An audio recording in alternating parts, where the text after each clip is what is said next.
महाराष्ट्राच्या राजकारणात मुख्यमंत्री फडणवीसांच्या नावावर नवा विक्रम प्रस्थापित झालाय। मुख्यमंत्री पदाच्या कार्यकाळाबाबत आता फडणवीस यांनी शरद पवारांना मागे टाकलंय। सर्वाधिक काळ मुख्यमंत्री राहिलेल्या नेत्यांमध्ये फडणवीस आता तिसऱ्या क्रमांकावर आहे। 12 जुलै 2026 पर्यंत देवेंद्र फडणवीस यांच्या मुख्यमंत्री पदाचा एकूण कार्यकाळ 2430 दिवस इतका झाला असून त्यांनी शरद पवार यांना मागे टाकत महाराष्ट्राच्या इतिहासात सर्वाधिक काळ मुख्यमंत्री राहिलेल्या नेत्यांच्या यादीत तिसरं स्थान पटकावलंय। त्यांचा कार्यकाळ अद्याप सुरू असल्यानं हा विक्रम दररोज वाढतोय। विशेष म्हणजे शरद पवार 4 वेळा मुख्यमंत्री झाले, मात्र त्यांना एकदाही पूर्ण 5 वर्षांचा कार्यकाळ पूर्ण करता आला नव्हता।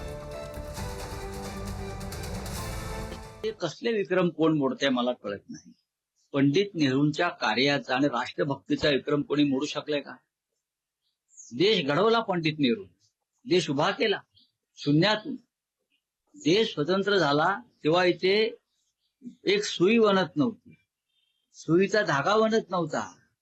तिथून हा देश नेहरूंपर्यंत आणला। असे अनेकांनी वेगळ्या वेगळ्या पद्धतीने या महाराष्ट्राला योगदान दिलं। देवेंद्र फडणवीस असं काय सांगू शकतील का ठामपणे? देवेंद्रजी मुख्यमंत्री म्हणून विक्रम केलेला आहे, पवारांना मागे टाकलं, तिसरे लॉंगेस्ट सर्व करणारे मुख्यमंत्री झाले। तर अभिनंदन केलं पाहिजे। त्यांनी महाराष्ट्राचं नेतृत्व अनेक वर्ष करावं ही आमची सदिच्छा।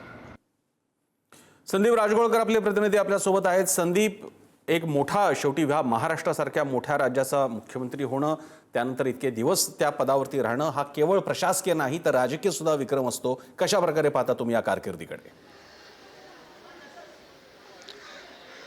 प्रसन्न, खरं तर शिवसेना खासदार संजय राऊत हे जरी टीका करत असले तरी महाराष्ट्राच्या स्थापनेपासून यशवंतराव ते देवेंद्र फडणवीस ही एक परंपरा संपूर्ण महाराष्ट्रानं पाहिलेली आहे आणि इतके सगळे मुख्यमंत्री जे आहेत ते देखील महाराष्ट्रानं पाहिले आहेत। त्यामुळे हे रेकॉर्ड मान्य करावंच लागेल।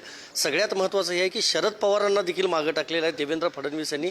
शरद पवार 4 वेळा मुख्यमंत्री होते, मात्र सलग मुख्यमंत्री नव्हते। त्यामुळंच शरद पवार यांचा नंबर जो आहे तो आता 4थ्या क्रमांकावर गेलेला आहे आणि 1 नंबरला आहेत साहजिकच वसंतराव नाईक आणि 2 नंबरला आहेत विलासराव देशमुख। पण प्रसन्न, अनेक गोष्ट सांगावी लागेल प्रेक्षकांना की 256 दिवसांनंतर म्हणजे साधारणतः 8-9 महिन्यांनंतर 27 सालामध्ये देवेंद्र फडणवीस हे पुन्हा 2ऱ्या क्रमांकावर येणार आहेत। वसंतराव नाईक यांच्यानंतर त्यांचा 2रा क्रमांक असेल, विलासराव देशमुख यांना देखील ते मागं टाकतील। मात्र आता सगळ्यात महत्त्वाचं हे आहे की देवेंद्र फडणवीस केंद्रात जाणार, त्यांना अर्थमंत्रीपद दिलं जाणार ही जी चर्चा आहे। तसं जर झालं तर मात्र देवेंद्र फडणवीस हे 3ऱ्या क्रमांकावरच राहतील आणि जर नाही झालं, ते जर राज्यातच मुख्यमंत्री म्हणून राहिले तर 27 सालातल्या 8-9 म्हणजे ऑक्टोबर-नोव्हेंबरच्या दरम्यान ते हा देखील विक्रम जो आहे तो मोडणार आहेत आणि ते 2ऱ्या क्रमांकावर असू शकतात।